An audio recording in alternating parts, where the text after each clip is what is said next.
Good morning everyone, this is Pooja Verma. Welcome to our class. Our book name is History of Past Second, Chapter 4, The Mughal Empire. बच्चों last video में हमने देखा कि किस तरीके से Mughal empires ने जो है बहुत ही पावरफुली जो है अपना एम्पायर एस्टेब्लाइज किया है ना। अब इतना बड़ा जो उन्होंने एम्पायर फैलाया उसको चलाने के लिए एडमिनिस्ट्रेशन भी जो है वो पावरफुल होना चाहिए ना। तो उस एडमिनिस्ट्रेशन के लिए उन्होंने कौन कौन सी पोजीशन जो है उन्होंने रखी है ना, कौन कौन से एम्प्लॉयज़ मतलब एज ए एम्प्लॉयज़ जो है उन्होंने बहुत सारी जो है पोस्ट उन्होंने रिक्रूट की। ठीक है, तो देखिए अपना टॉपिक है मनसबदार एंड जागीरदारी सिस्टम। तो what was mansabdari and jagirdari system? So let's start. Yes, mansabdar, देखिए हमारा टॉपिक है मनसबदार। अब बच्चों अब ये इतना पावरफुली जो है ये एम्पायर चल रहा था ना, तो अब इसको चलाने के लिए चाहिए थी पूरी टीम। जैसे आपके स्कूल को चलाने के लिए जो है पूरी टीम चाहिए होती है ना, बच्चों को आपको पढ़ने के लिए जो है टीचर भी चाहिए होता है ना, और स्टाफ भी चाहिए होता है, प्रिंसिपल सर भी चाहिए होता है ना। तो इस तरीके से मनसबदार जो कौन थे, ये एम्पायर जो है एक्सपेंड हुआ। पहले तो आप ये देखिए, तो मुग़ल जो रूलर्स थे उन्होंने अपॉइंट किया किन्हें, मनसबदार्स को। ठीक है, देखिए Mughals recruited diverse bodies of people, अलग अलग टाइप के लोगों को इन्होंने जो है अपने एडमिनिस्ट्रेशन में क्या किया, हायर किया है ना। तो वो लोग कौन कौन थे, ऐसे ही थोड़ी किसी को उठा के ले लेंगे, एडमिनिस्ट्रेशन चलाना है भाई, है ना। तो देखिए कौन थे वो, from a small nucleus of Turkish nobles Turanis. Yes, देखिए पहले जो मुग़ल जो एम्पायर चल रहा था, अभी नया ही थोड़ी चल रहा था, पहले भी तो चला रहे थे ना ये, है ना। तो उस टाइम पे देखिए, तो उस वक्त क्या था कि ये तुरानीज़ को जो है एज ए एडवाइज़र अपने एडमिनिस्ट्रेशन में रख रहे थे। मतलब कि जो भी इनका एडमिनिस्ट्रेशन से रिलेटेड जो भी डिसीजन ये लेते थे, तो किससे लेते थे, तुरानीज़ जो इनके एडवाइज़र्स थे। तुरानीज़ कौन थे, अब ये जो आपके बाबर जो आए थे ना, टर्की से आए थे आपके बाबर, है ना। देखा था हमने लास्ट वीडियो में, कहाँ से आए थे, टर्की से आए थे। तो वहाँ के जो थे वो नॉबल्स थे, है ना, बहुत क्या थे वो लोग, एक तरीके से बहुत विद्वान थे, है ना। तो उनसे ये एडवाइस लेते थे अपने एडमिनिस्ट्रेशन को चलाने के लिए। अब उस एडवाइज़र वाले ग्रुप में उन्होंने और किसे शामिल किया, देखिए, they expanded to the include Iranis, Indian Muslims, Afghans, Rajput and Maratha and other group. Yes, अब इन्होंने, आपने देखा कि मुग़ल एम्पायर जो है वो ऑल ओवर इंडिया में फैल चुका था, है ना। उसमें आपके राजपूत भी आ गए थे, है ना, मतलब राजपूत जो किंग्स थे उनको भी इन्होंने अपने अंडर में ले लिया था, है ना। मराठास भी हो गए थे, मुस्लिम्स, अफगान्स, ये सब जो है इनके साथ में कनेक्ट हो गए थे मुग़ल्स के साथ में, है ना।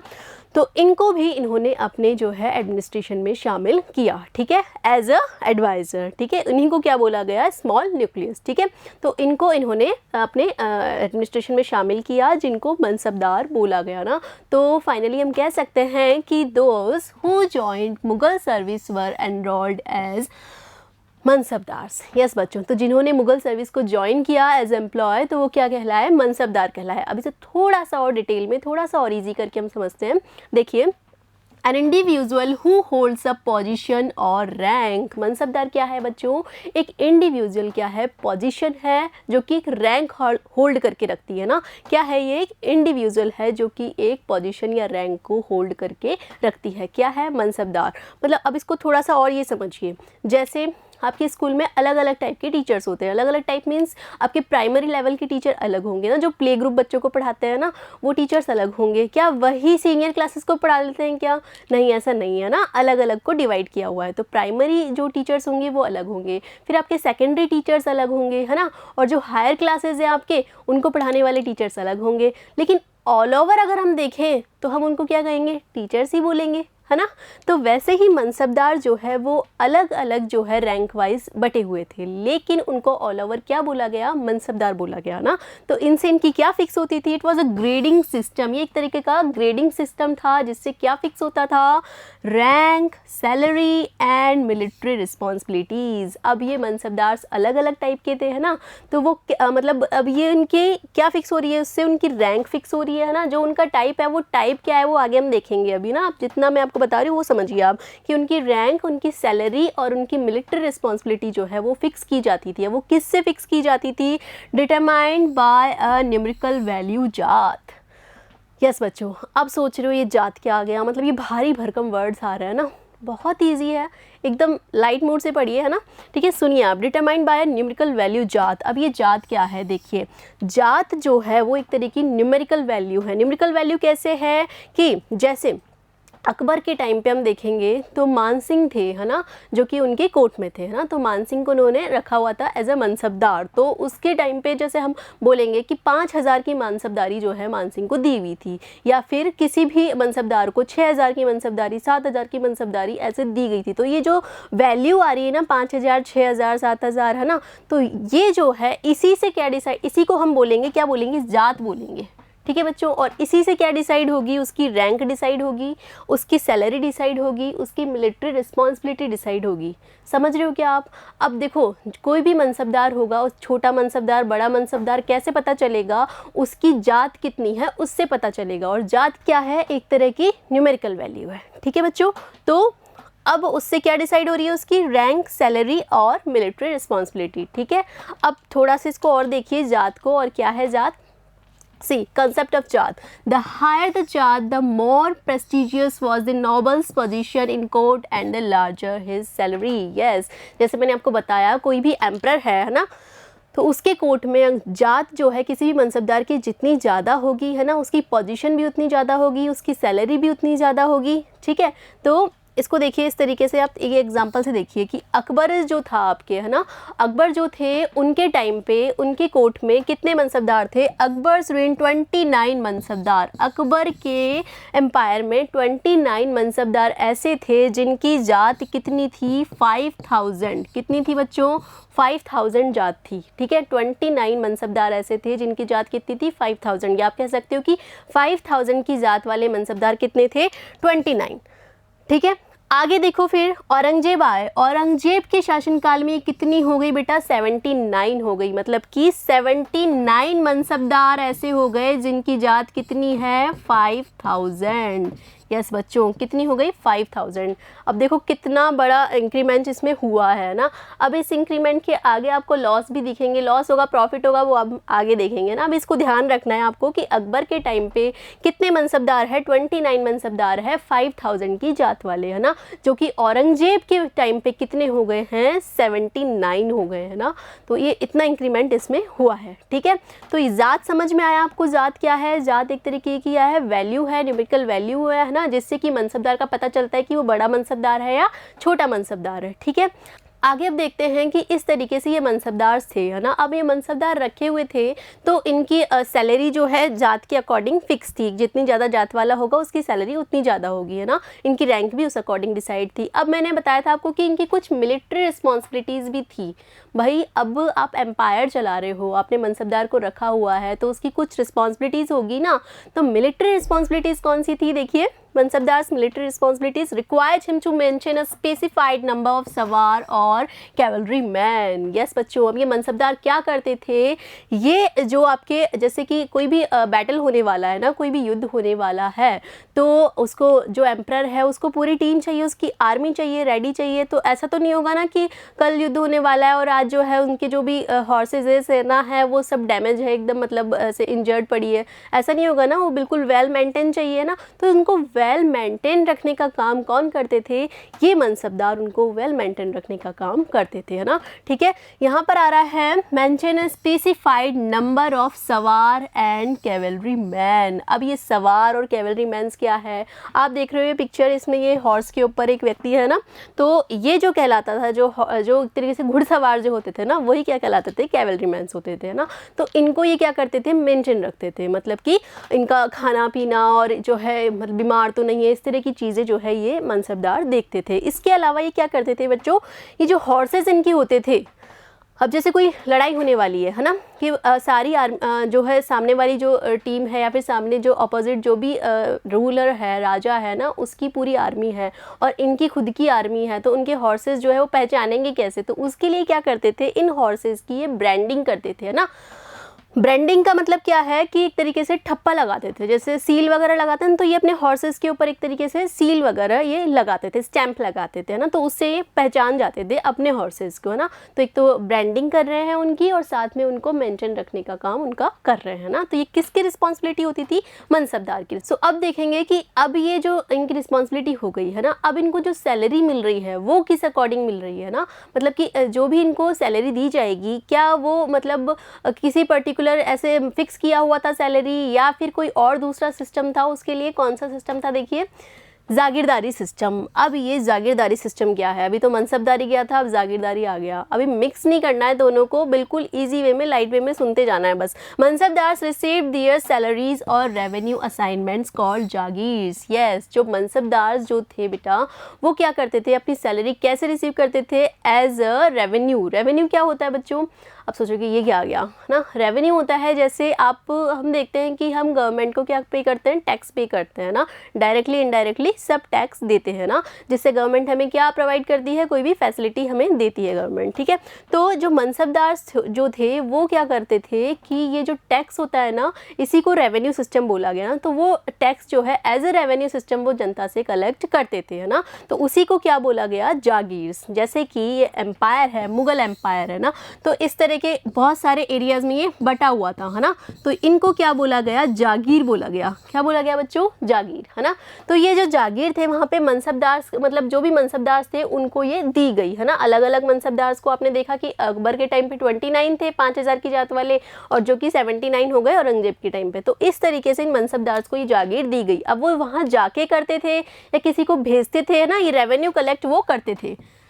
क्या कलेक्ट करते थे, ये रेवेन्यू असाइनमेंट्स वहाँ जाके वो कलेक्ट करते थे, है ना। तो देखिए, which were same like iqtas but different from those system. अब ये इक्ताज क्या है, देखो बच्चों, इससे पहले आपकी जो लोधी डायनेस्टी थी, है ना, मुगल से पहले जो डायनेस्टी यहाँ पे रूल कर रही थी, है ना, तो उनका जो सिस्टम था वो मनसबदारी सिस्टम जैसा ही था, है ना, लेकिन उसको बोला गया इक्तदारी, है ना, सिस्टम, ठीक है। क्या बोला गया उसको, इक्तदारी सिस्टम। वहाँ पे क्या होता था कि जैसे ये मनसबदार है ना, रेवेन्यू कलेक्ट करने का काम कर रहे हैं, तो वो जो वहाँ पे होते थे इक्तेदार, है ना, वो रेवेन्यू कलेक्ट करते थे खुद वहाँ पे जागीर पे जाके, और वहाँ से रेवेन्यू कलेक्ट करते थे, ठीक है। तो यहाँ पे आया है कि same like iqtas but different from those system, लेकिन उनके सिस्टम जैसा ये सिस्टम नहीं था। क्यों, क्योंकि मनसबदार जो है खुद जाकर रेवेन्यू कलेक्ट नहीं करते थे, बल्कि अपने सर्वेंट्स को या किसी और लोगों को भेजकर जो है वो रेवेन्यू कलेक्ट करवाते थे, और खुद जो है कहीं और अपनी सर्विस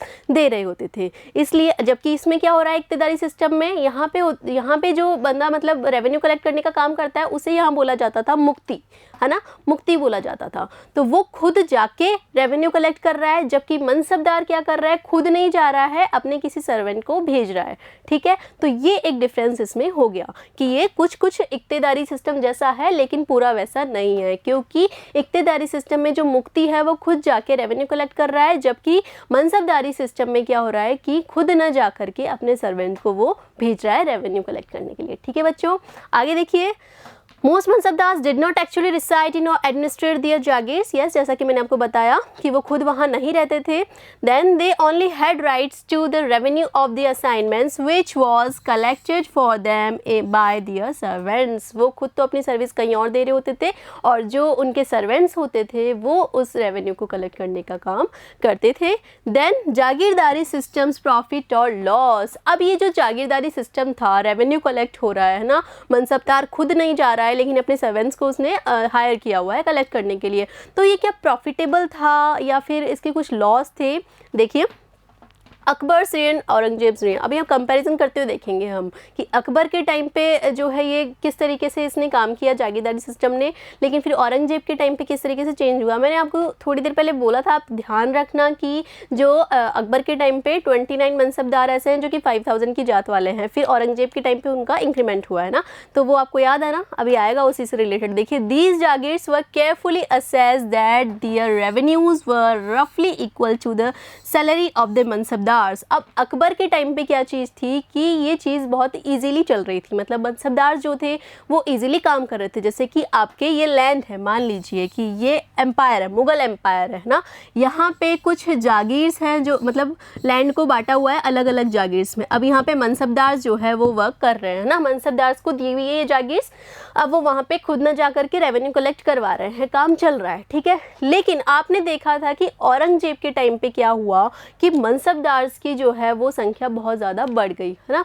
मनसबदार कितने हो गए, यहाँ पे कितने थे अकबर के टाइम पे 29, ठीक है, और यहाँ पे कितने हो गए आपके 79 हो गए, 5000 की जात वाले, जिनकी 5000 जात थी, है ना। तो अब मनसबदार तो बढ़ गए, लेकिन क्या जो लैंड था जहाँ पे मुगल एम्पायर चल रहा था वो लैंड भी बढ़ गया क्या? वो तो उतना ही रहेगा ना, ज़मीन तो उतनी रहेगी ना। तो इनका जो एम्पायर था वो तो नहीं बढ़ा है ना, लेकिन जो मनसबदार थे वो बढ़ गए। अब क्या होगा कि ये जो जागीर्स है वो क्या होगी, उसकी जो लिमिटेशंस है, वो बाउंड्रीज है, वो कम करनी पड़ेगी, है ना। अब जागीर की संख्या तो हो गई कम, है ना। इसको आगे थोड़ा सा और हम डिटेल में देखेंगे। अभी आप इतना समझिए कि अकबर के टाइम पे बहुत इजीली काम चल रहा था। मनसबदार जो थे वो काम कर रहे थे, जागीर से अपनी जो है रेवेन्यू कलेक्ट करके उनके सर्वेंट्स उनको दे रहे थे और वो किंग के पास में रेवेन्यू पहुंचा रहे थे। ये काम इजीली हो रहा था, तो उनकी सैलरी आराम से बन रही थी, ठीक है। देन औरंगजेब के टाइम पे क्या हुआ, this was no longer the case and the actual revenue collected was often less than the granted sum. Yes, जो वो रेवेन्यू कलेक्ट कर रहे थे ना वो इतना ज़्यादा था कि आगे उसका मतलब इतना नेगेटिव इफेक्ट हुआ। इसको थोड़ा सा और हम आगे देखते हैं, डिटेल से देखिए। Consequences, huge increase in the number of mansabdars, बहुत बड़ा इंक्रीमेंट हुआ, आपने देखा ना औरंगजेब के टाइम पे मनसबदार्स में। Shortage in the number of jagirs, अब मैंने आपको बताया कि ये एम्पायर है, मनसबदार बढ़ गए हैं, तो जागीर्स क्या करनी पड़ेगी, ये बहुत सारी हो जाएगी ना। मतलब जागीर जो हो जाएगी आपके कि या तो उसकी क्या करनी पड़ेगी कि जो बाउंड्रीज है वो कम करनी पड़ेगी, है ना।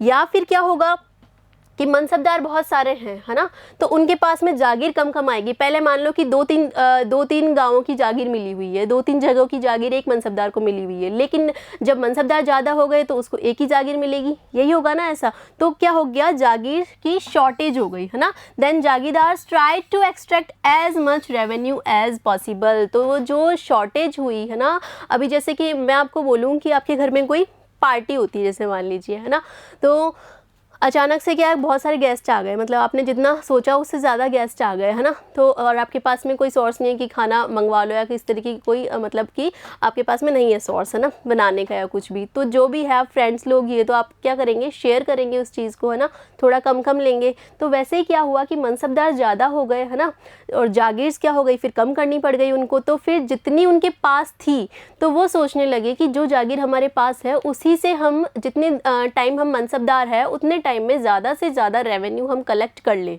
है ना। ये सोचा उन्होंने, किन्होंने, मनसबदार्स ने। तो उसका जो हर्जाना होगा वो किसे भुगतना पड़ेगा, ऑफ कोर्स जनता को। क्यों, क्योंकि जो पब्लिक है वही तो रेवेन्यू पे कर रही है ना उनको, तो वो ज़्यादा से ज़्यादा जो है उनको हार्म हुआ इसमें, पब्लिक को। Then Aurangzeb was unable to control this situation. देखो बेटा, इस तरह की अगर कोई भी सिचुएशन आती है ना कि बहुत ज़्यादा अगर टैक्स लिया जा रहा है या फिर बहुत ज़्यादा किसी भी तरीके से अगर जो है उनको परेशान किया जा रहा है, तो उसका सबसे ज़्यादा हर्जाना किसको भुगतना पड़ता है, जो पब्लिक होती है उनको, है ना। तो यहाँ भी ऐसा हुआ, जो पब्लिक थी वो बहुत ज़्यादा, उनके ऊपर बहुत सारे टैक्स लगाए गए, है ना, तो बहुत सारे रेवेन्यू टैक्स उनसे वसूले गए, है ना। तो ये औरंगजेब उस टाइम पे था जब मनसबदार की संख्या बहुत ज़्यादा बढ़ गई थी। औरंगजेब इस सिचुएशन को कंट्रोल नहीं कर पाया, तो इस तरीके से फिर जो है ये मनसबदारी सिस्टम आगे जाके धीरे धीरे फेल हो गया, है ना। तो ये आपके था मनसबदारी और जागीरदारी सिस्टम। आई होप आप लोगों को समझ में आया होगा। आगे बहुत सारी चीज़ें हैं एडमिनिस्ट्रेशन से रिलेटेड जो हम पढ़ने वाले हैं। Thank you so much.